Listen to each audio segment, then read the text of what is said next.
Hare Krishna. So, welcome all of you to this Saturday session. This class is happening combined. We have two classes over here, Light of Bhagavad and Miss from Self Excellence. So, today this is the combined class. So, today topic is voice is proper. Na? So, today topic is Dhyan Yoga. So, we'll discuss about it from Srimad Bhagavad Gita, chapter 6, basically, and also most probably from the purport of Srila Prabhupada, which he has given in chapter 6. And before I start, we should chant the prayer. Please chant with me. Om Namo Bhagavate Vasudevaya. Om Namo Bhagavate Vasudevaya. Om Namo Bhagavate Vasudevaya.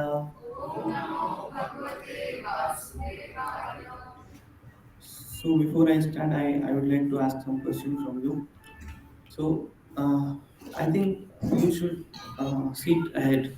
You people should sit ahead. Actually, it's not looking very nice. So when we do kirtan, if you are repeating, just repeating Hare Krishna, Hare Krishna, Krishna Krishna, Hare Hare. So it's take away all our sins. So that's why we should repeat. You are not repeating actually very enthusiastic. So I would like to ask some question first and then we will start. How many of you are chanting?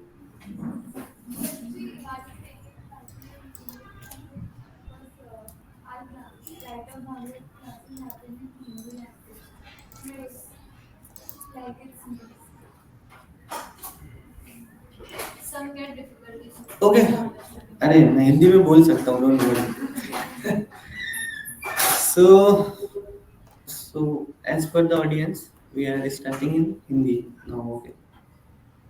So प्रभु जी जब यहाँ पे बैठते हैं laptop के सामने, सो बोलते हैं lot of distractions coming from this screen. Actually I am facing the same. तो हम हिंदी में बोलेंगे. तो आप लोग में से कितने ऐसे भक्त हैं जो जप करते हैं? ठीक है, वेरी नाइस. कितने ऐसे हैं जो 16 माला का जप करते हैं? सो 16 माला. ओके. सो ये ध्यान योग है, ऐसा टॉपिक लिया है. एक्चुअली मैं भगवत गीता पढ़ रहा था. So usually I used to read, मतलब मैं हमेशा पढ़ता रहता हूँ.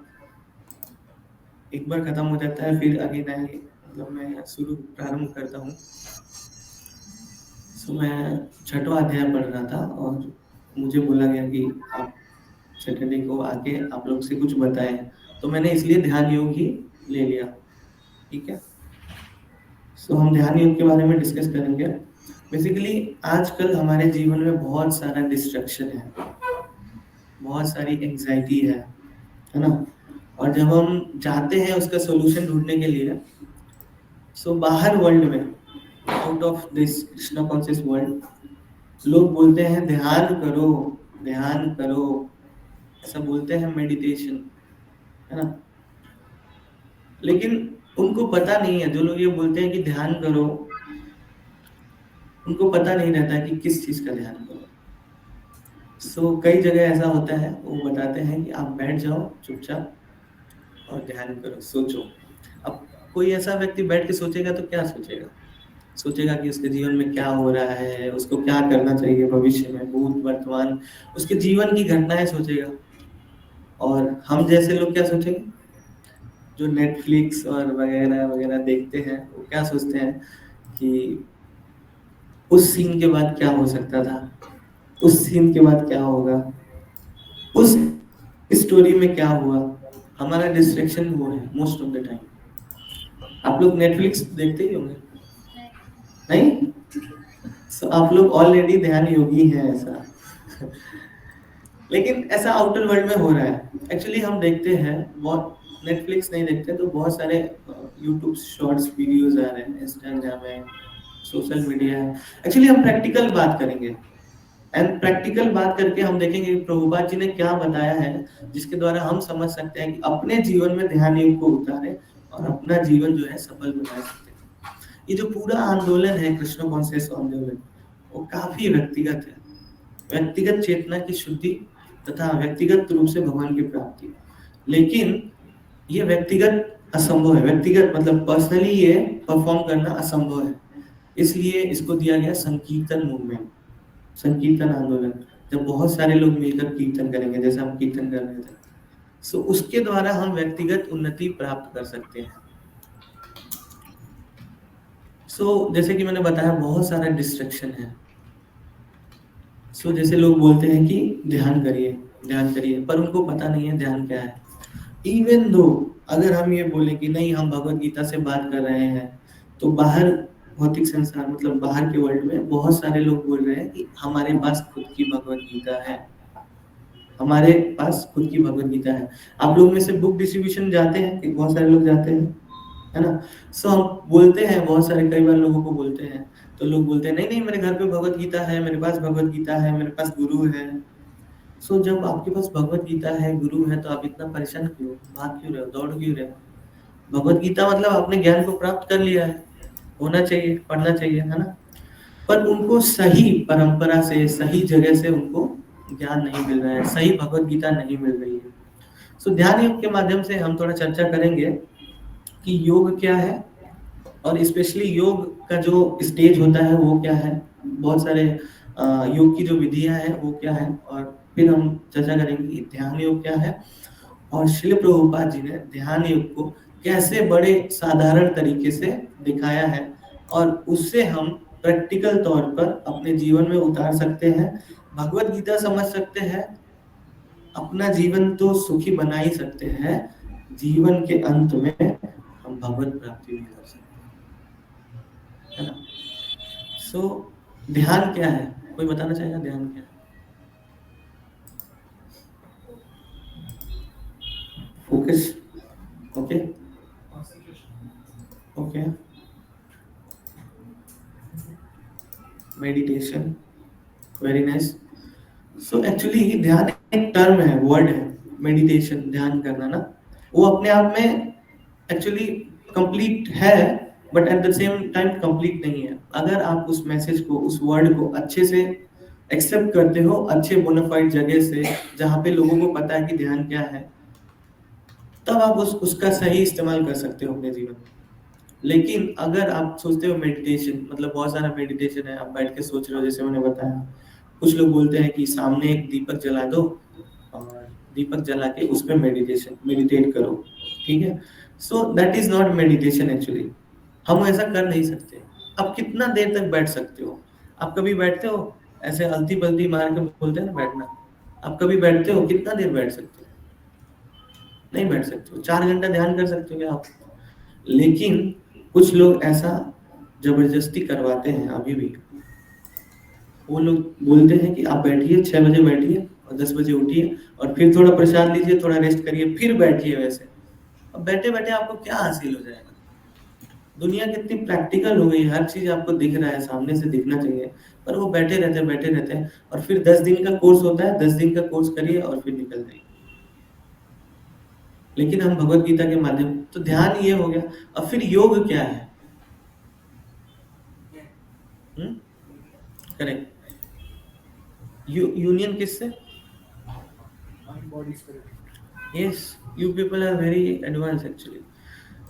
बट बाहर के लोग योग को कैसे देख रहे हैं? एक्सरसाइज।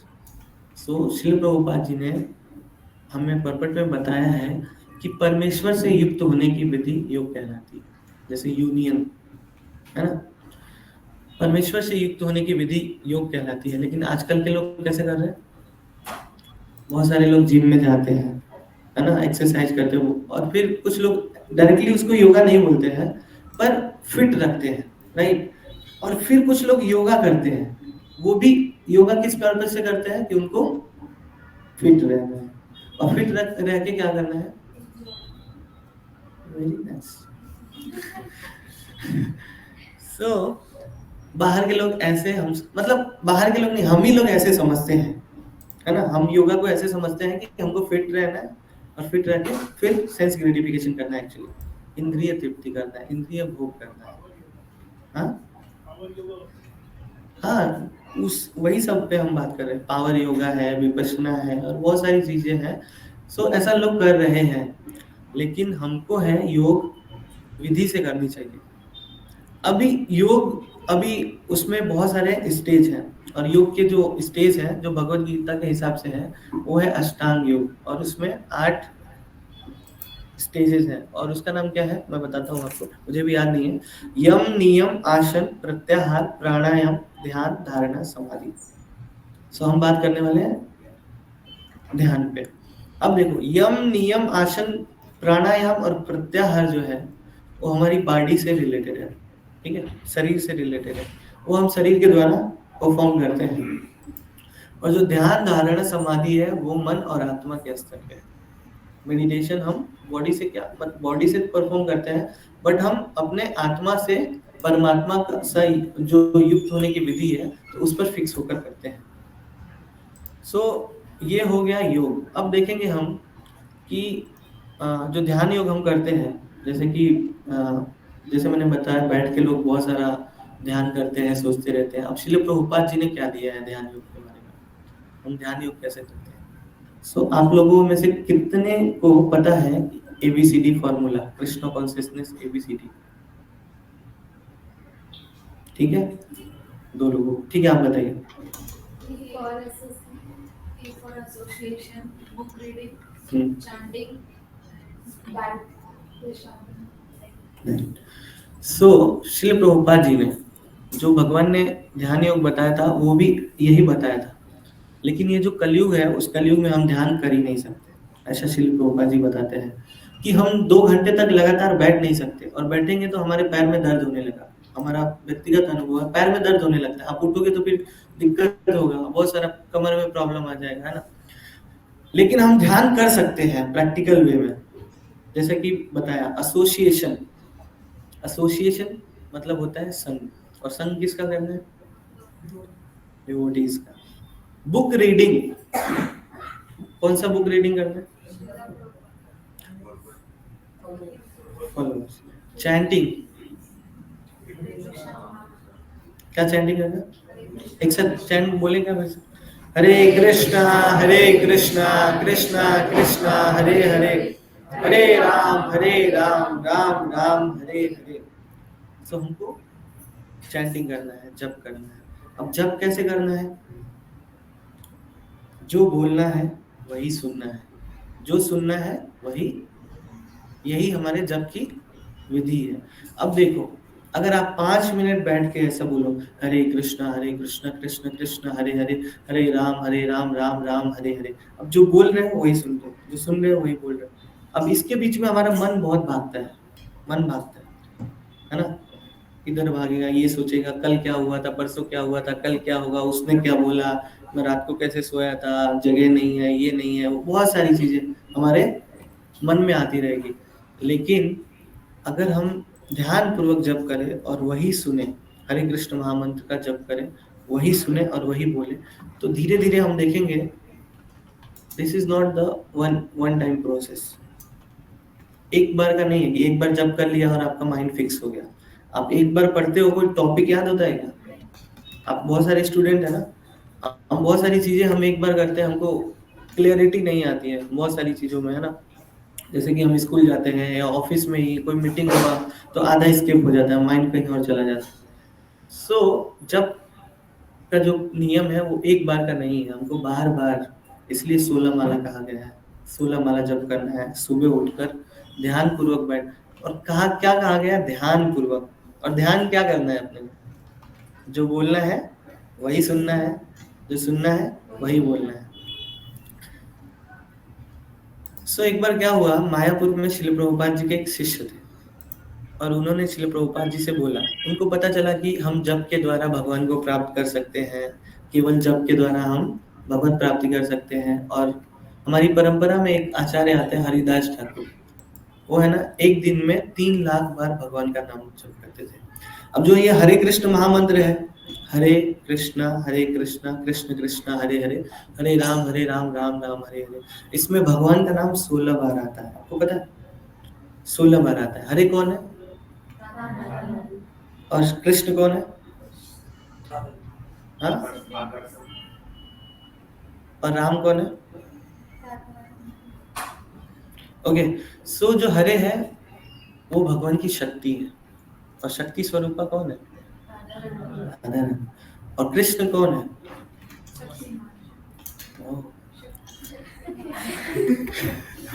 यस, शक्तिमान। और राधा रानी कौन है? भगवान की शक्ति है।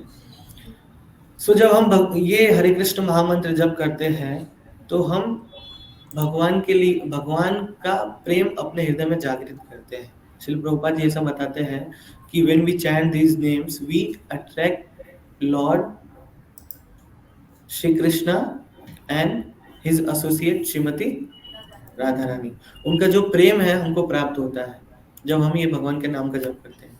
तो मैं बता रहा था कि श्रील प्रभुपाद जी के शिष्य थे और उन्होंने ये विधि जान लिया। देखो प्रैक्टिकल है, बहुत सारा हम चीज सुनते हैं कि हम बॉडी नहीं है, हम सोल हैं, हरे कृष्ण महामंत्र जप करके हम भगवान की प्राप्ति कर सकते हैं, और जो हमारा मन है एक दिन हमको धोखा देता है, कहता है नहीं तुम कर सकते हो अकेले और तुम ही प्राप्त कर लो भगवान को। और हम जाके जप करना, हम सोचते हैं कि मैं घर जाके जप करूंगा, ठीक है। अब लोग जब काउंटर पे कितने लोग सेवा किए, सो बहुत सारे लोग आते हैं और बोलते हैं कि नहीं नहीं मैं घर जाके जप करूंगा, ठीक है ना। यहाँ पे जहाँ पे तुमको माला मिला, कुर्सी बैठने का कुर्सी मिला, यहाँ पे देख रहे हो कि सामने वाले लोग जप कर रहे हैं, वहां तुमने ना बोल दिया, तुम घर पे बैठ के जप करोगे, इतने बड़े योगी हो। सो ऐसा होता है कि मन हमारा हमको एक्चुअली इस अध्याय में देखो, ये ध्यान योग का जो अध्याय है बहुत बड़ा है, उसके लिए बहुत समय चाहिए एक्चुअली, और थोड़ा उतना मतलब प्रिपरेशन भी चाहिए। तो पूरा उसमें भगवान ने बताया है उसी अध्याय में कि कैसे हमारा मन ही हमको धोखा देता है, मन ही हमारा शत्रु है, मन ही हमारा मित्र है, अगर हम उसको कंट्रोल कर ले तो वो मित्र है ना। सो शिल प्रभुपाद जी के शिष्य गए और शिल प्रभुपाद जी से बोले, शिल प्रभुपाद जी मैं भी हरिदास ठाकुर के जैसे 192 माला का जप करना चाहता हूँ, सो मैं भी एक कुटिया बनाऊंगा मायापुर में और वहां पर बैठकर चुपचाप जप करूंगा। शिल प्रभुपाद जी बोले नहीं आप जप नहीं कर सकते, आप ऐसा नहीं कर सकते, क्योंकि कलयुग में आप ऐसा नहीं कर पाओगे। और किसी भी दूसरे व्यक्ति को देखकर हमें उसे इमिटेट नहीं करना है, क्योंकि हमारा इंडिविजुअल नेचर डिफरेंट डिफरेंट है, राइट। कभी हम कोई ऐसा है जो सुबह जल्दी उठता है, कोई है बहुत देर के बाद उठता है, सबका इंडिविजुअल। तो उन्होंने उनको मना कर दिया कि आप ऐसा मत करो, पर वो बार बार बोल रहे थे नहीं मैं जाऊंगा जब करूंगा। शिल प्रभुपाद जी ने बोला ओके ठीक है आप जाइए, आपके लिए उनके लिए कुटिया भी बनवा दिया और बोला कि आप बैठकर जब करिए खाली, क्योंकि अगर आप 192 माला करेंगे, आप जो लोग जब करते हैं वो जानते हैं, तो आपको 22 घंटे लगेंगे, ठीक है। 24 घंटे होते हैं, 22 घंटे आपको जप में लगेंगे। तो उन्होंने बोला मैं 22 घंटे जप करूंगा। शिल प्रभुपाद जी ने बोला ठीक है मैं आपको प्रसाद भी भिजवा दिया करूंगा। एक दिन प्रसाद गया, 2 दिन प्रसाद गया, 3 दिन गया, चौथे दिन वो गायब, है ना। सो चैंटिंग भी हमें भक्तों के संग में रहना है, that's what I want to tell you, है ना। चैंटिंग जो जप है, तो असली ध्यान जो है वो अकेले बैठ के हम नहीं कर सकते, क्योंकि हमारा मन हमें तुरंत धोखा देगा। ये कितना भारी सेंटेंस है आपको पता है। लोग बोलते हैं ना उस आदमी ने मेरे को चीट किया, वो लड़के ने मेरे को ऐसा बोला, बोलते हैं ना वो आदमी ने मेरे को मेरा पैसा ले लिया, बहका दिया। और आपने कभी सुना है आपका ही मन आपको धोखा दे रहा है? सुना है कभी? हमारा ही मन हमें धोखा देता है। तो चैंटिंग करना है पर वो भी भक्तों के संग में रहना है, ठीक है। अगर ऐसा असंभव हो रहा है कि हम भक्तों के संग में नहीं जा पा रहे हैं, तो हमें फिर भी अकेले बैठ के जप कर सकते हैं, लेकिन फिर भी हमें भक्तों का संग करते रहना है। जैसे आप लोग आज आए हैं, राइट, ये एक तरीके से संग है, सत्संग है। वैसे मैं तो साधु हूँ नहीं, फिर भी कुछ तो बोल रहा हूँ तो आप लोग सुन रहे हैं, राइट। और मैं कहाँ से बोल रहा हूँ? श्रील प्रभुपाद जी के बुक से, अपने मन से कुछ नहीं। तो श्रील प्रभुपाद जी का बुक अगर हम पढ़ते हैं, उनके बुक से अगर हम कुछ सुनते हैं, तो हम डायरेक्ट श्रील प्रभुपाद जी का संग करते हैं। अच्छा, आप में से कितने लोग श्रील प्रभुपाद जी को जानते हैं? और कुछ ऐसे भी हैं जो नहीं जानते हैं। आप लोग नहीं जानते हैं पीछे, यू डोंट नो, ठीक है। सो श्रील प्रभुपाद जी एक हमारे जैसे ही साधारण परिवार में पैदा हुए थे, मतलब अवतार लिए थे, अवतार ऐसा भी नहीं बोलते, लेकिन उनका प्रादुर्भाव हुआ था, ठीक है, 1896 में वेस्ट बंगाल। और वो बचपन से ही उनके पिताजी थे, वो एक मतलब भक्त थे, और अपने बेटे को भी श्रीमती राधा रानी का भक्त बनाना चाहते थे। अब कितने ऐसे लोग हैं जो अपने बेटे को भक्त बनाना चाहते हैं? माता जी लोग भी यहाँ बैठी हैं, है ना। हाँ, कोई नहीं बनाना चाहता एक्चुअली, लेकिन उनके पिताजी चाहते थे कि श्रील प्रभुपाद जी श्रीमती राधा रानी के भक्त बने, और वही हुआ, आज परिणाम सामने है। सो श्रील प्रभुपाद जी बचपन से ही करताल बजाते थे, कीर्तन करते थे, मृदंग सीखते थे, हारमोनियम सीखते थे, उस पर कीर्तन करते थे।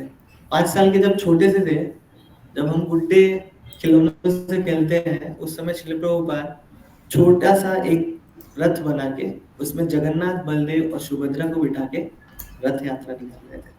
5 साल के थे। तो आप थोड़ा सोचिए आप सब सोच रहे हैं कि नहीं? 5 साल के थे शिल प्रभुपाद, और उस समय वो जगन्नाथ जी का रथ यात्रा निकलते हैं। आपको पता है ना, पुरी में रथ यात्रा निकलता है। सो वो रथ यात्रा निकल, और हमेशा वो जाना चाहते थे पुरी। एक्चुअली वो पुरी जाना चाहते थे हमेशा, बचपन से ही। और मौका कब मिला? 18 साल के जब हुए तो वो गए भी। सो और बाद में जब वो 22 साल के हो गए, उन्होंने ग्रेजुएशन अपना कंप्लीट कर लिया। लेकिन देखिए कि समाज में, खासकर बंगाल में और उड़ीसा में, है ना, बहुत सारे अपभ्रंश संप्रदाय फैले हुए हैं। वो लोग बोलते हैं मैं भगवान को जान गया हूँ, मैं ही भगवान हूँ। तो वो लोग ऐसा प्रीच करते थे। तो लेकिन वो युवा थे, जैसे हम लोग भी युवा जब रहते हैं, जब जैसे इस समय जो लोग हैं, मोस्टली हम लोग डिनाई करते हैं देयर इज नो गॉड, है ना, बोलते हैं। तो श्रील प्रभुपाद जी भी वैसे बोलते थे देयर इज नो बोनाफाइड साधु।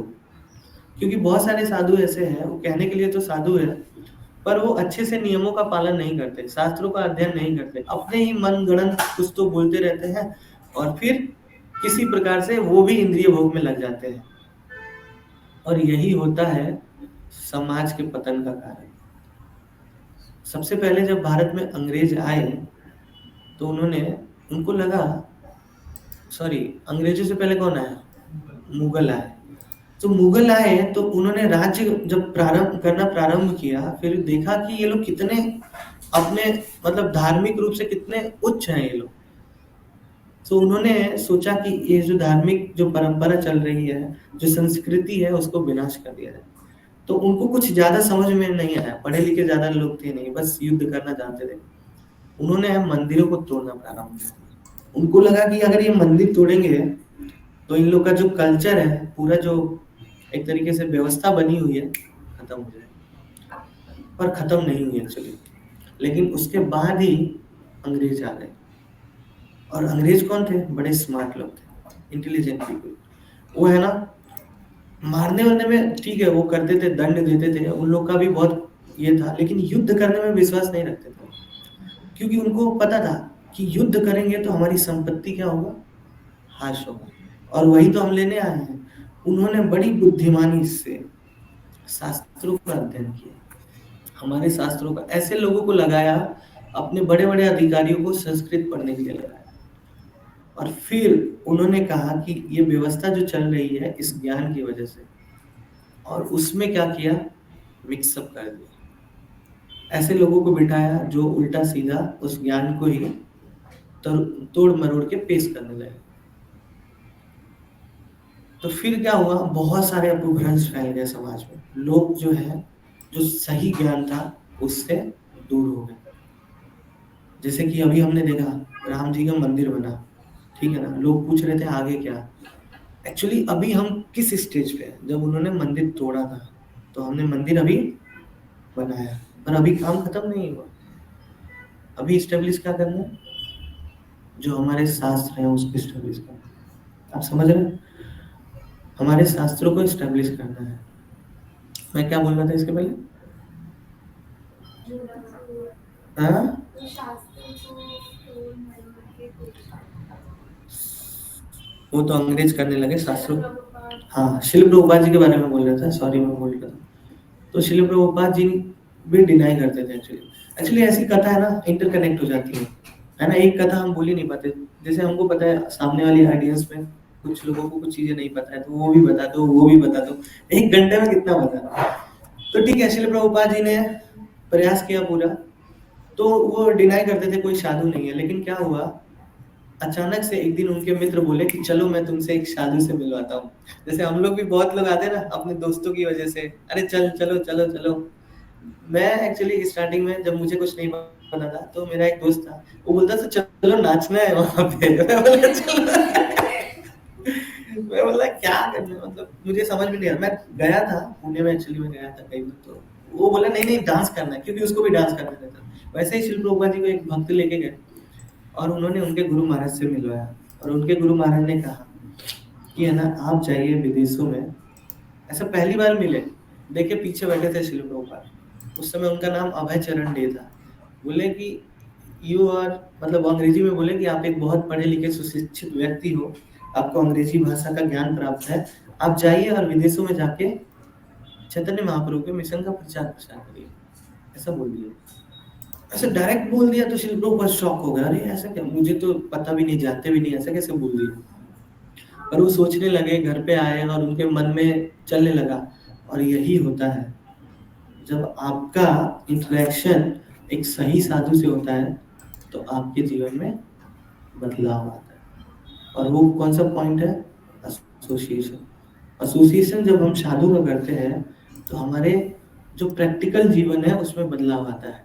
तो हम ये देख सकते हैं, जैसे बोलते हैं ना, बहुत सारे लोग पूछते हैं भगवान कौन है, आपने देखा है?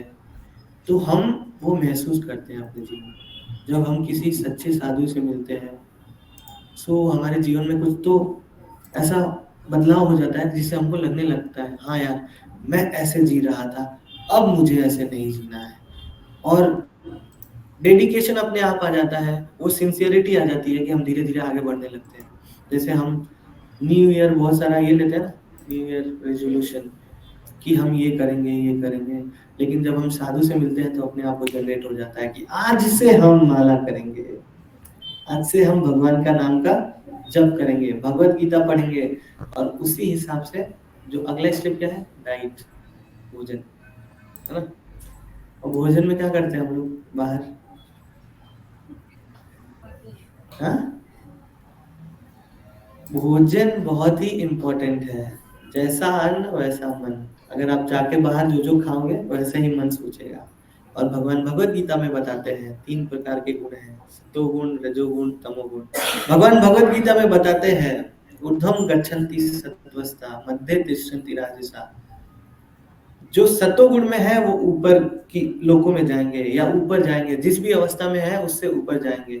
जो तमस में है वो यहीं पे रहेंगे, या फिर इसी लोक में, मतलब इसी पृथ्वी पृथ्वी पे या तो मनुष्य का शरीर मिलेगा या फिर वो जानवर बन जाएंगे। जैसे जानवर है ना, तमस रजो में रहते हैं। रजो जैसे शेर है, वो हमेशा शिकार करता है, मांस खाता है। बहुत सारे मांसाहारी लोग हैं, है ना।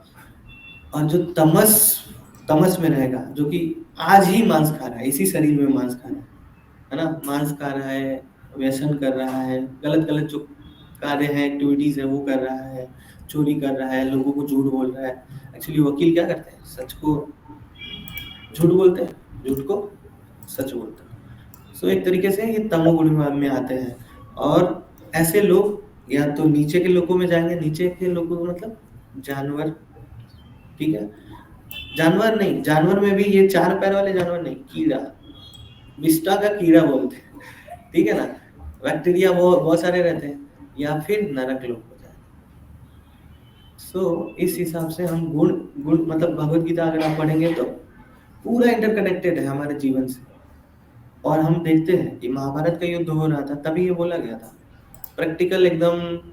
तब से सेनाएं खड़ी हैं, बीच में रथ को लेकर आते हैं, अर्जुन बोलते हैं, क्या बोलते हैं अर्जुन, रोम हर्षस्य जायते, मतलब ऐसा बोलते हैं कि मेरा जो रोंगटे हैं खड़े हो रहे हैं, मेरा गांडी सरक रहा है, मेरा शरीर जल रहा है, फिर मुझे कुछ पता नहीं चल रहा है कि मैं क्या करूं, मैं हृदय से दुर्बल हो गया हूं, है ना। वैसे ही हमारा भी जीवन है, सेम उसी लेवल पर हम भी हैं। लेकिन हमारा लेवल और खराब क्या है कि अर्जुन क्या है, भगवान से पूछते हैं, हम किसी से कुछ नहीं पूछते। पूछते भी है तो किससे, चैट जीपीटी से। चैट जीपीटी से पूछते हैं, वो पूरा अच्छे से देता है। पर हम उतना पढ़ते नहीं है, फिर बोलते भाई छोड़ो ये सब। तो फिर हमारा वही हाल होता है। लेकिन हमें इंक्वायरी करनी चाहिए। आप लोग मंदिर में आते हैं तो आप लोग को प्रश्न पूछना चाहिए, और देखना हम 10 मिनट पहले ही विश्राम देंगे और क्वेश्चन आंसर सेशन करेंगे। आप लोग के मन में क्या जिज्ञासा है, हम उस पर ही ज्यादा फोकस करेंगे। अर्जुन सवाल पूछते हैं भगवान से कि मतलब मुझे क्या करना चाहिए, आप बताओ। तो भगवान बताने लगते हैं, अर्जुन तुम ये शरीर हो नहीं, तुम आत्मा हो। अर्जुन बोल रहे अरे मैं पूछ रहा हूँ युद्ध करूं कि नहीं करूं, आप बोल रहे हो तुम शरीर नहीं हो। भगवान फिर बताते हैं, नहीं तुम शरीर नहीं हो, तुम आत्मा हो। और आत्मा का न जन्म होता है, न मृत्यु होती है, न आग बहा सकती है, न अग्नि जला सकती है, न पानी उसको डुबा सकता है। इसलिए तुम आत्मा के स्तर पर काम करो। काम करो, तो ये कर्म योग आ जाता है फोर्थ चैप्टर। सो भगवान बोलते हैं कि तुम कर्म करो, और फिर बोलते हैं भगवान कर्म करो और कैसे, अनासक्त होकर कर्म करो। ठीक है, हम कर्म करते हैं, कैसे कर्म करते हैं, पैकेज चाहिए, पैकेज 50 लाख है ना, सोचते हैं कि कैसे कैसे तो हमारा ये हो जाए, क्या बोलते हैं, कैंपस सिलेक्शन। कितने लोग बीटेक या ऐसे कर रहे हैं तो उनको पता है। या फिर हम सोचते हैं कि हमने इस आदमी को ट्रेडिंग में 30,000 दिया है, तो ये 50,000 करके हमको वापस करे, है ना। ऐसे हमारी महत्वाकांक्षाएं हैं, हम कर्म ऐसे करते हैं कि उसका रिजल्ट आए। जैसे आप लोग भी कुछ करते रहेंगे, राइट, तो सबका अपना अपना है। सो भगवान बोलते अनासक्त हो गए, उसमें आसक्ति मत रखो कर्म में।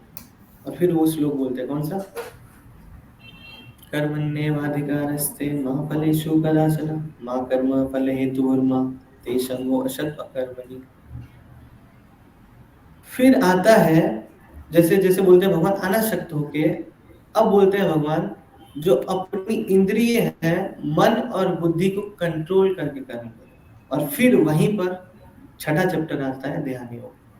ठीक है, और उसी ध्यान योग में भगवान बताते हैं कि आप है जो मन है वो किसको, कृष्ण, मतलब मुझे दे दो, मतलब मेरे को अर्पित कर दो, जो मन की सारी जो एक्टिविटी है बेसिकली उसको मुझे दे दो। सो फिर अर्जुन पूछते हैं, चंचलम ही मनः कृष्ण प्रमाथि बलवर्धितम तस्याहम निग्रहम मने वायोरीषु दुष्करम। ये जो मन है बहुत चंचल है, बहुत बलवान है, बहुत टर्बुलेंट है, इसको मैं कंट्रोल नहीं कर सकता हूँ।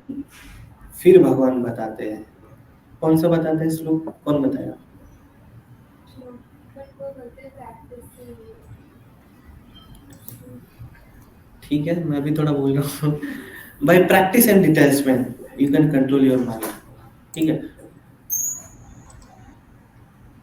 ठीक है, ये फोर्थ मतलब 6 चैप्टर में ही है। तो उस श्लोक में भगवान बताते हैं कि bye practice and detachment you can control your mind. अब हम आते हैं प्रैक्टिस पे। प्रैक्टिस क्या करना है हमको, वही जो मैं बता रहा था, ABCD, association, booking, chanting and diet. If you are practising this then you can control your mind, and once you control your mind, so आप क्या कर सकते हो, सॉरी मैं अंग्रेजी में आ जा रहा हूँ, प्लीज माफ करिए, आप बहुत देर से अंग्रेजी बोल रहे थे।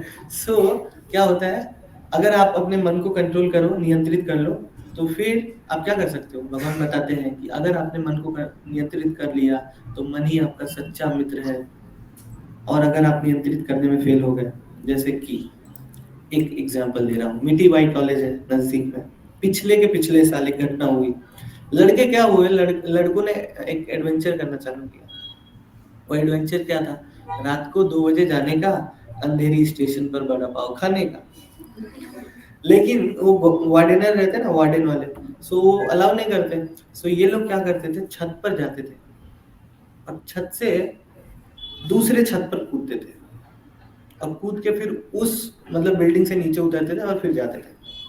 अब बताओ 2 बजे, मतलब बड़ा पाव रात को खाना, अगर आपको 2 बजे भूखी लग रही है तो आप खरीद के रख लो या कुछ और रख लो और 2 बजे खा लो, भूख लग रहा है तो। पर ये एडवेंचर हो गया उनके लिए, क्योंकि मन उनको बोल रहा था कुछ करो।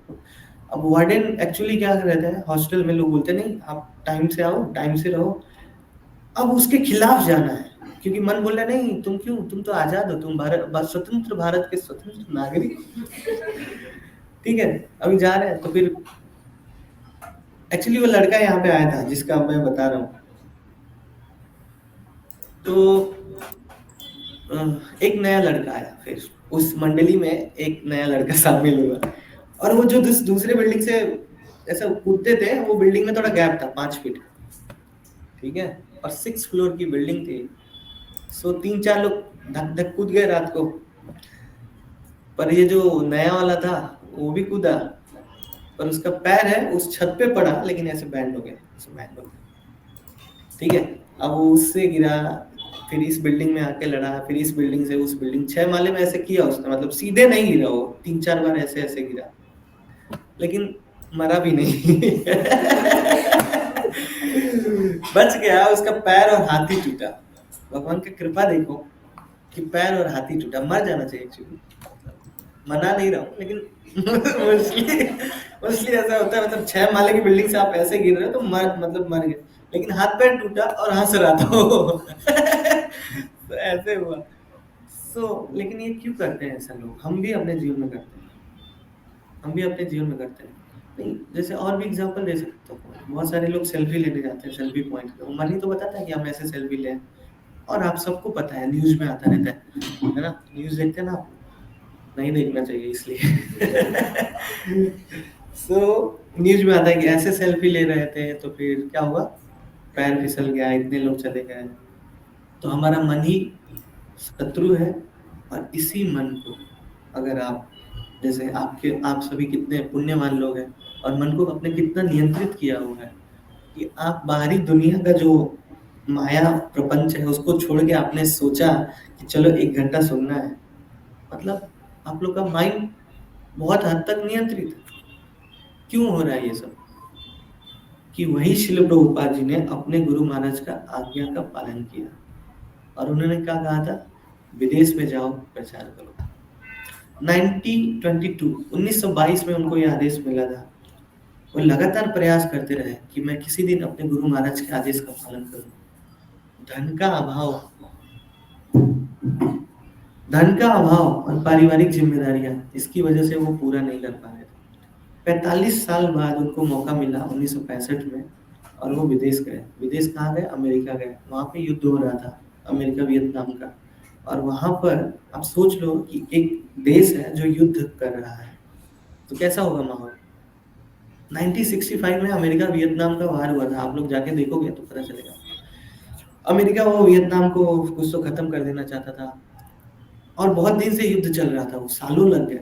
तो वहां के लोग परेशान हो गए, अमेरिका के लोग, कि क्यों कर रहे हो ये सब? हमको चैन से रहने दो भैया, रोटी खाना है, सोना है ना? आहार निद्रा भय मैथुनम करने दो, ये युद्ध वगैरह क्या? प्रदर्शन करने लगे, उनको कुछ समझ में नहीं आता था क्या करना है। और अगर मैं बोलूँ थोड़ा सा हट के, तो हम लोग बड़े भाग्यवान हैं। भारत में देखो स्थिति कितनी शांत है ना? हम बैठ के चर्चा कर रहे हैं, भगवत भजन कर रहे हैं। कई जगह ऐसा असंभव है, कई जगह, कई सारे देश अभी भी युद्ध में लगे हुए हैं, आप लोग को पता है। प्रभुपाद उस समय अमेरिका गए, और जब अमेरिका गए तो उनको उनको जानने वाला कोई नहीं था। हम मुंबई से दिल्ली चले जाएं, कोई जानने वाला न रहे तो दही हो जाएगा, दही हमारा, है ना? तो अमेरिका गए, कोई जानने वाला नहीं था, और वहां बैठकर उन्होंने हरे कृष्ण महामंत्र का कीर्तन किया, क्योंकि बचपन से उन्होंने वही सीखा था, वही बोला था, वही जिंदगी जिया था। 4 बजे अगर वो बिजनेस व्यवसाय करते थे और किसी ट्रिप पे जाते थे बड़ा दूर, तो भी 4 बजे उठ के वो कीर्तन करते थे, सुबह 4 बजे। जाड़े के मौसम में 4 बजे उठना, तो भी वो उठते थे। अगर आप लोग कोई यूट्यूब में अभय चरण देखोगे, उनका उनके ऊपर एक मूवी बनी है, उनके ही शिष्य भक्ति चारू महाराज ने बनाई है। सो आप लोग को पता पड़ेगा उनके बारे में।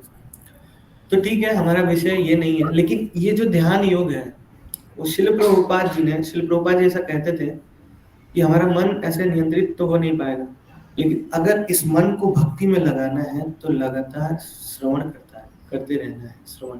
अब जैसे हम लोग बैठ के सुन रहे हैं, कई बार हमको समझ में आता है, कई बार नहीं आता है, लेकिन लगातार अगर हम सुनते रहें, तो एक दिन ये मन हमारा अपने आप स्मरण में लग जाएगा। हम जो सुनेंगे वही सोचेंगे, है ना? हम अभी जो सुन रहे हैं वो हमारे माइंड में चलेगा। एक बार है ना, वृंदावन में अद्भुत हरि प्रभु जी को आप लोग जानते हैं ना? हम लोग गए थे 2019 में, तो प्रभु जी बता रहे थे कि जो हम वृंदावन आते हैं, क्यों आते हैं, ऐसे धाम जाते हैं, तो उसका विशेष लाभ क्या है? उसका विशेष लाभ ये है कि हमारे माइंड में सर्टेन इंप्रेशंस क्रिएट होते हैं।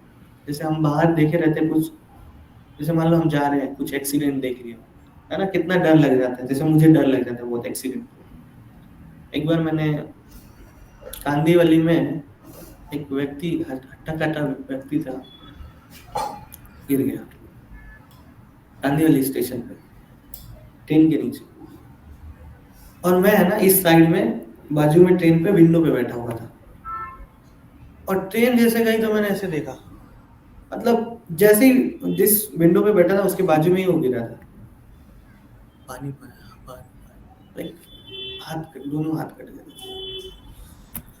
ये इंप्रेशन क्रिएट हो गया, निकलता नहीं है जल्दी।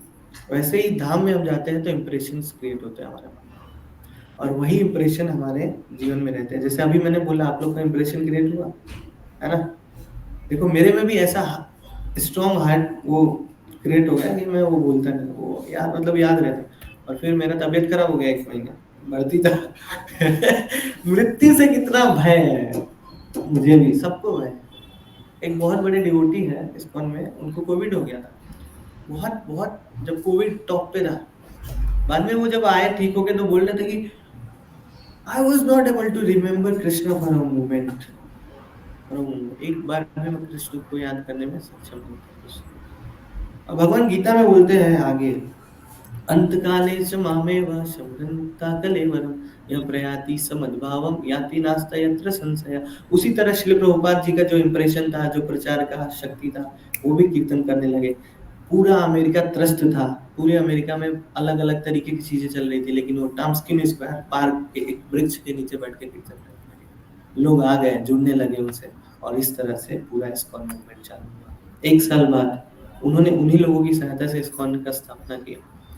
और श्रील प्रभुपाद जी ने ये भगवत गीता जो हम पढ़ते हैं, वो उसका ट्रांसलेशन कर रहे थे बहुत पहले से ही अंग्रेजी में, और बाद में 1972 में मैकमिलन कंपनी है, आप लोगों ने नाम सुना रहेगा, उसने पहली बार भगवत गीता को मतलब प्रिंट किया, और फिर वही भगवत गीता हम पढ़ते हैं।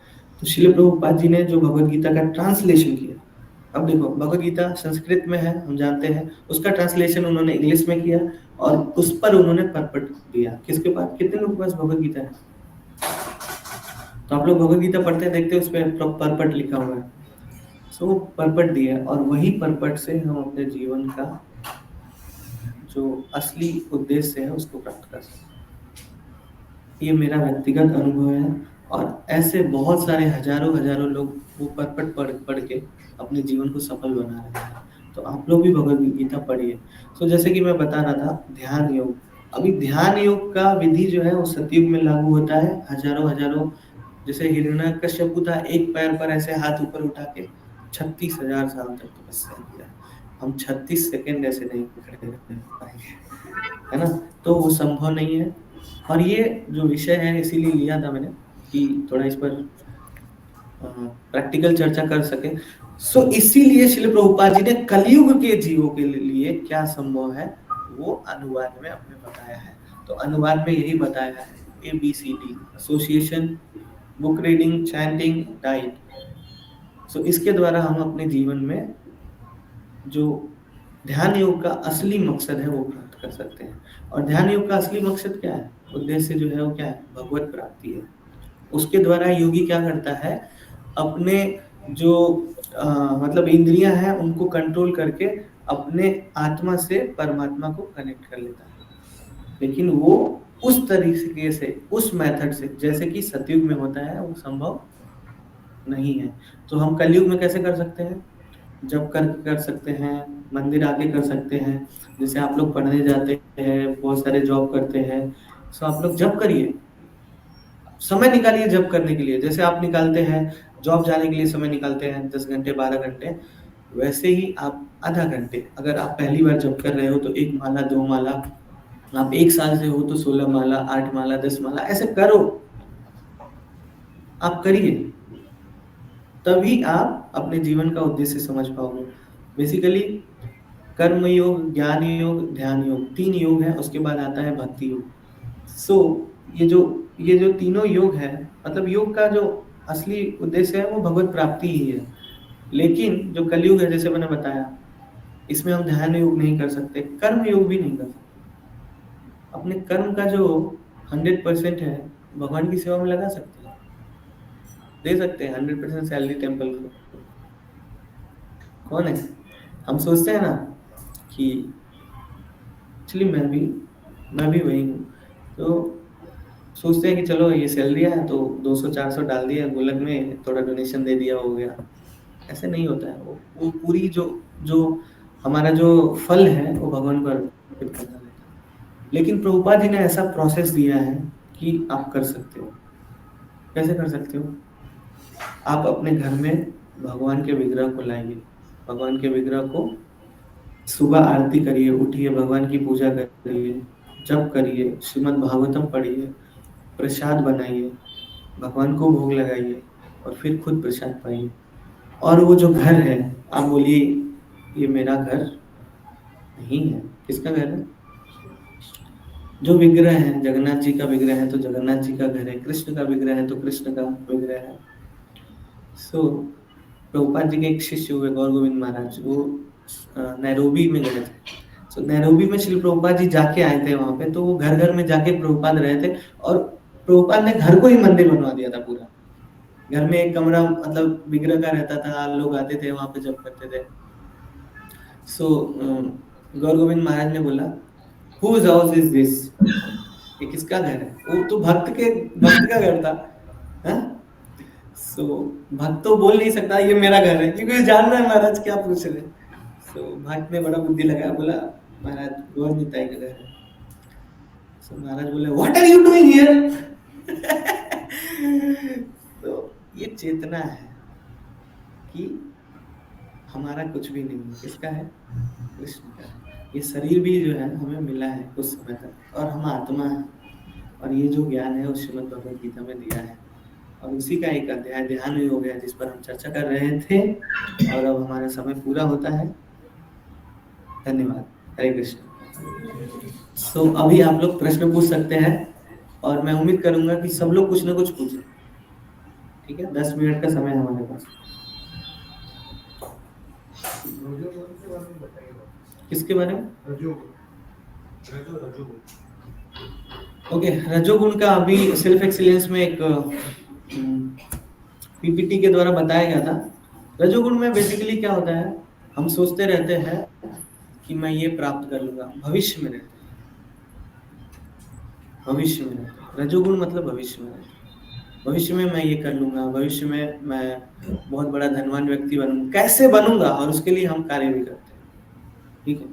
और रजोगुण के लोग जैसे हैं मोस्टली एडमिनिस्ट्रेटिव लोग होते हैं, जैसे कि राजा, या फिर जैसे राजा सत्वगुण में भी हो सकता है, पर जैसे अभी पॉलिटिशियन है, वो हमेशा चाहता है मैं रूल करता रहूं, रूल करता रहूं।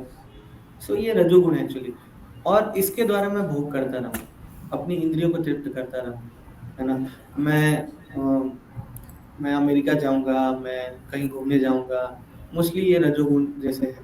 लेकिन वही डिजायर अगर हम करते हैं कि मैं भगवान की सेवा करूंगा, तो ये क्या है? सत्वगुण है। तो हमें ऐसा मतलब अपने डिजायर में भी भगवान को ही लाना चाहिए कि मैं ये करूंगा, मैं भगवान के नाम का आज 2 माला अधिक जाप करूंगा। या फिर जो नहीं जानते हैं वो सोचते हैं, तो उनको ये ऐसा करना चाहिए कि मैं जाके देखूंगा ये जप करना क्या होता है, मैं पूछूंगा लोगों से कि कैसे करते हैं, और जप करने की क्या विधियां हैं, क्या बोलते हैं।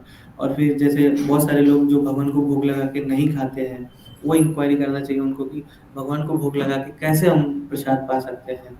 और फिर जैसे कोई अपने घर में विग्रह रखना चाहते हैं, तो वो उनको इंक्वायरी करना चाहिए कि कैसे रखते हैं, कैसे हम उनका मतलब बहुत सारा है ड्रेसिंग वगैरह वो कैसे करते हैं। सो ये इंक्वायरी ही भक्ति है actually। यही ध्यान योग है।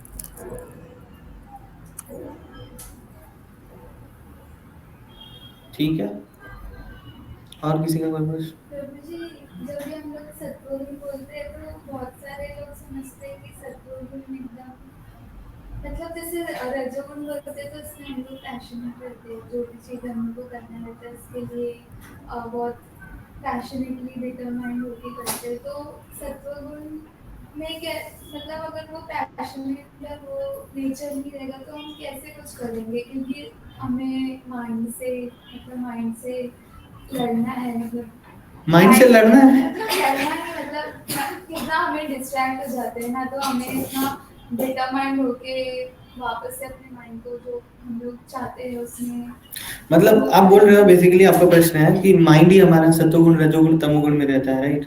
तो हम कैसे डिफाइन कर पाएंगे, ऐसा बोल रहे हो? नहीं, मतलब हम लोग आपको देखिए रजोगुण अच्छा नहीं लगता क्योंकि इसमें हम लोग पैशनेट है बहुत है, पर हम लोग अगर सत्वगुण में रह रहे पर हम हमारे भी पैशनेट नेचर और डिटर्मिनेशन है, तो फिर हम कैसे जो इतना डिफिकल्ट लगता है माइंड के साथ चैलेंज करना, वो कैसे कर पाएंगे? मतलब पैशनेट नहीं रहेंगे तो कैसे कर पाएंगे? तो रजोगुण हमारा व्यवहार है, हम वैसे ही रहेंगे, वैसे ही हम रहेंगे। वो बोल रहे हमको लेकिन उससे तो उसमें लिखा, भगवत गीता में लिखा है ना, हम रजोगुण में रहेंगे तो वो नहीं कर पाएंगे, भक्ति नहीं कर देखो पाएंगे। ये हमारा लेवल है कि हम अभी रजोगुण में हैं, अभी हम सत्वगुण में हैं। अच्छा, भक्ति आप रजोगुण में करना चाहते हो? मतलब हम नहीं कर सकते हैं ना। हाँ, नहीं कर सकते। देखो हमारा जो ये लेवल है वो है सत्वगुण में है, अभी हम रजोगुण में है, तमोगुण में है, ये अभी हम हैं। लेकिन भक्ति करके आपको इससे ऊपर उठना होगा, तभी हम भगवान को जान सकते हैं, भगवान की प्राप्ति कर सकते हैं, जो हमारे जीवन का उद्देश्य है। तो जी हम लोग जब ये रजोगुण में रहते हैं तो हम लोग जो भी चीज़ करना चाहते हैं उसके लिए बहुत पैशनेट रहते हैं कि हमको ये करना ही है, और हमेशा उसके बारे में सोचते रहते हम्म। हैं। तो हम लोग सत्वगुण में वो नेचर कैसे लेके आए? एकदम अच्छा, determined ओके, and अभी passionate। अभी मुझे पता चला हाँ, सत्वगुण में क्योंकि वो कैसे नेचर लेके आए। जब आप सत्वगुण में वो एक्टिविटी, सत्वगुणी एक्टिविटी चालू करेंगे, जैसे भगवान की भक्ति चालू करेंगे 6 PM, आप बोल रहे हो कि सत्वगुण में आप रजोगुण वाला रिजल्ट चाहिए आपको, नहीं, इट्स नॉट पॉसिबल। एक्चुअली जैसे ही आप सत्वगुण में जाओगे तो सत्वगुण एक्टिविटी ही ऐसा है कि वो आपको प्राप्त होगा। जैसे कि आप सोचो कि जप करना है, मुझे 16 माला जप करना है, धीरे धीरे सुबह 5 बजे से 7 बजे तक हमको जप कर लेना है, तो वो रजोगुण है ही नहीं एक्चुअली। जब आप सोच रहे हो कि मुझे ये प्राप्त कर लेना है, ये रजोगुण है इटसेल्फ, तो आप रजोगुण में ही हो।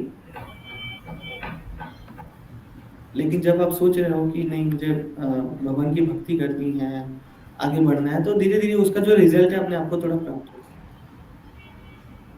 आपको थोड़ा पता चल रहा है कुछ भी? ठीक है, मैं बात करूंगा इससे। एक्चुअली सत्वगुण रजोगुण जो है, ये तीनों ऐसे गुण हैं जिससे हमें ऊपर उठना होता है एक्चुअली भगवान को जानने के लिए। लेकिन हम एकाएक से उठ नहीं सकते, वो हमारा ऑलरेडी नेचर है, सत्वगुण रजोगुण और तमोगुण। जैसे हम कभी हैं, जैसे प्रभु जी बताते हैं कि आप तमोगुण में हो, मान लो, ठीक है, तमोगुण मतलब आप ज्यादा सो रहे हो, ज्यादा खा रहे हो। रजोगुण आप ज्यादा भाग ही रहे हो, पागल बन के कुछ तो दौड़ रहे हो, इधर ये वो, ऐसा कर लूंगा वैसा कर लूंगा।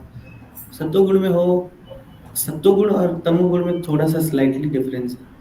ठीक है, आप चुपचाप बैठे हो इसका मतलब ये नहीं कि सत्वगुण में हो, है ना, रजोगुण भी हो सकते हो। तो हमको वन बाय वन, हमको वन स्टेप अहेड जाना होता है, आगे जाना होता है, जिससे कि हम, जैसे भगवत गीता में भगवान ने बताया कि हे अर्जुन, तुम इन तीनों गुणों से ऊपर उठो, सत्वगुण रजोगुण और तमोगुण से ऊपर उठो, तो तुम मुझे जान सकते हो।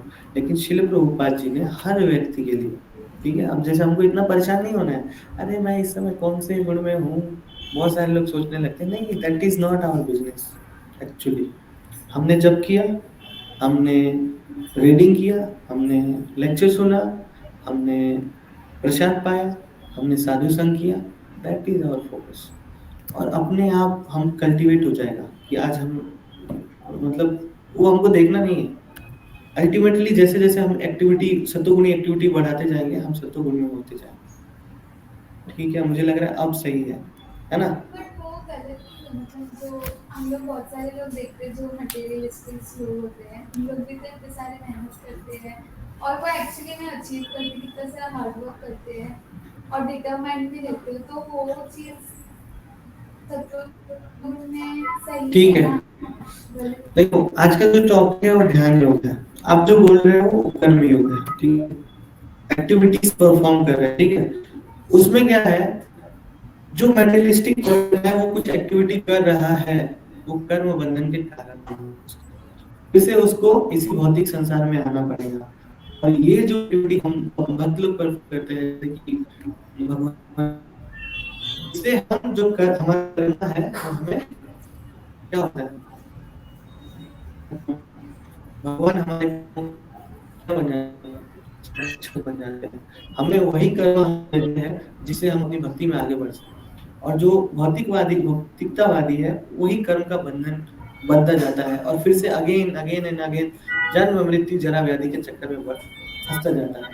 और जब हम भक्ति करते हैं तो हम जन्म मृत्यु जरा व्याधि से निकल सकते हैं। जन्म मृत्यु जरा व्याधि स्पेशली क्या है, कोई जन्म लेता है, फिर थोड़ा बढ़ता है, फिर बूढ़ा होता है, बीमार होता है और एक दिन मर जाता है। ये 84 लाख योनियों का चक्र है और इसमें भ्रमण करता रहता है। और भक्त है, इसको वो क्या होता है, निकल जाता है। सो आप जो देख रहे हो कि भौतिकतावादी, अच्छा आप ऐसा सोच रहे हो कि भौतिकतावादी ज्यादा अचीव कर लेता है, भक्त ऐसा अचीव नहीं कर पाता। तो भगवान की भक्ति जो करता है, भगवान उसको देते ही नहीं कुछ जल्दी। जैसे सपोज कोई एक बालक है छोटा सा, उसके पास पैसे हैं और उसको जुकाम हुआ है, ऐसा ये एग्जाम्पल शिल प्रभुपाद देते हैं। तो वो आइसक्रीम वाले के पास जाता है, आइसक्रीम वाला क्या करेगा, उसका बिजनेस क्या है, बेचना है, पैसा लेगा आइसक्रीम दे देगा, है ना।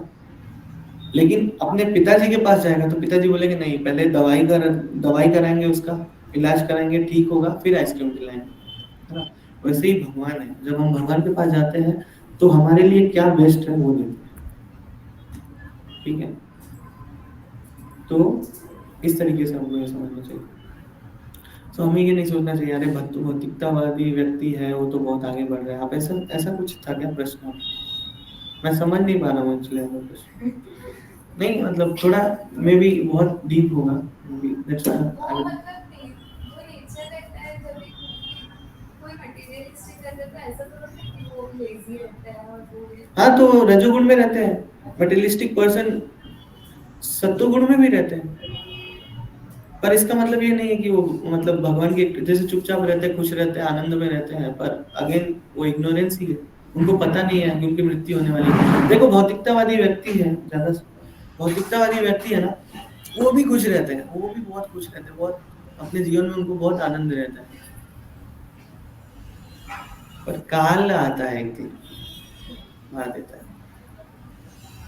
जैसे एक बिल्ली अपने बच्चे को उठाती है उसी मुख से और ले जाके इधर उधर रखती है, प्यार करती है, बड़ा करती है, और उसी मुख से चूहे को दबोच देती है। तो जो भौतिकतावादी व्यक्ति है वही कर्म कर रहा है, वही एक्टिविटी कर रहा है, लेकिन काल आएगा उसको क्या करेगा। लेकिन भक्त के जीवन में कौन आएगा, विष्णु दूत आएंगे।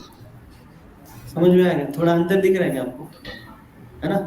बाहरी देखो, यही तो बोला, व्यक्तिगत है, पर्सनल है, हृदय का परिवर्तन है हमारा, जो कृष्ण कॉन्शियसनेस मतलब जो मूवमेंट है वो, है ना।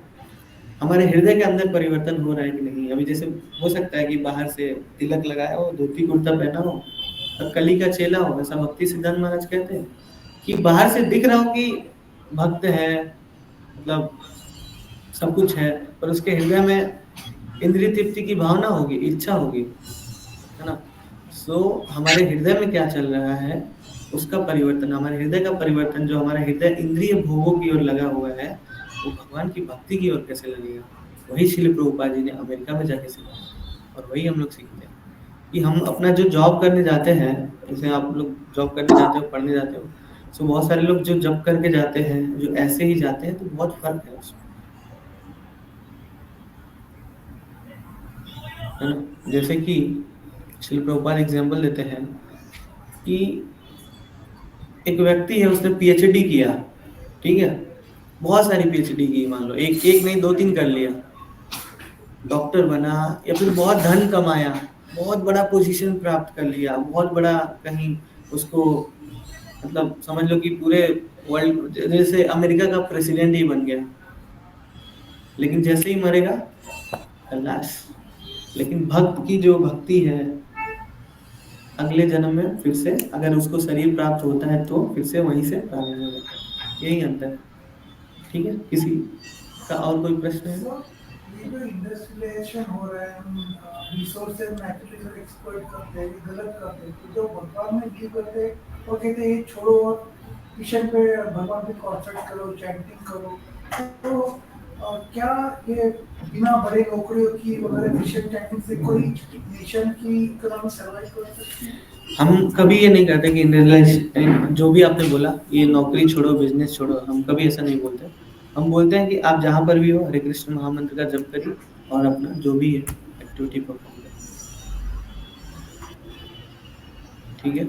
हम कभी जो और फिर आपका मन, आपका हृदय, आपके अंदर जो परमात्मा बैठे हुए हैं वो बताएंगे कि आपको क्या करना चाहिए। आप खुद सोचिए कि जो इंडस्ट्रीज है चल रही है, हम जाके खुद मतलब कंपनीज में 10-10 घंटे काम करते हैं। जैसे अभी मैंने तो एग्जांपल दिया, हमने धन बना लिया, इंद्रिय भोग कर लिया, कर रहे हैं, लेकिन क्या हमारे अंदर वैराग्य आ रहा है? क्या हमें भगवान से प्रीति बढ़ रही है? हम सोच रहे हैं और भोग करेंगे और भोग करेंगे। रिलायंस कॉर्पोरेट पार्क में 2 नए बिल्डिंग बने हैं। अब देखोगे तो लगेगा ये मतलब एक मैनेजर है, जनरल मैनेजर है, वीपी है, और ऐसा-ऐसा करके पोजीशन है, हायरार्की है।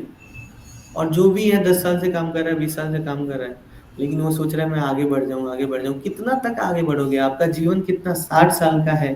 तो यही अंतर है एक भौतिकतावादी व्यक्ति के में और आध्यात्मिकतावादी में, कि वो सोचता है कि मेरे पास समय कम है और इसको लगता है नहीं, नहीं बहुत आराम है, बहुत सुख है। लेकिन भगवान गीता में बोलते हैं दुःखालयम अशाश्वतम्। ये जो संसार है, भौतिक संसार है, वो दुःख का घर है। दुःखालय, जैसे विद्यालय विद्या का घर, वैसे दुःख आलय दुःख का घर है, लेकिन आपको लग रहा है सुखालय। So that is the problem, कि जो चीज है, मतलब माया यही तो है, जो चीज नहीं है उसको हम देख रहे हैं, हाँ ये है, तो हम सोच रहे हैं यहाँ पे सुख मिलेगा हमको। इंडस्ट्रीज का उद्देश्य क्या है?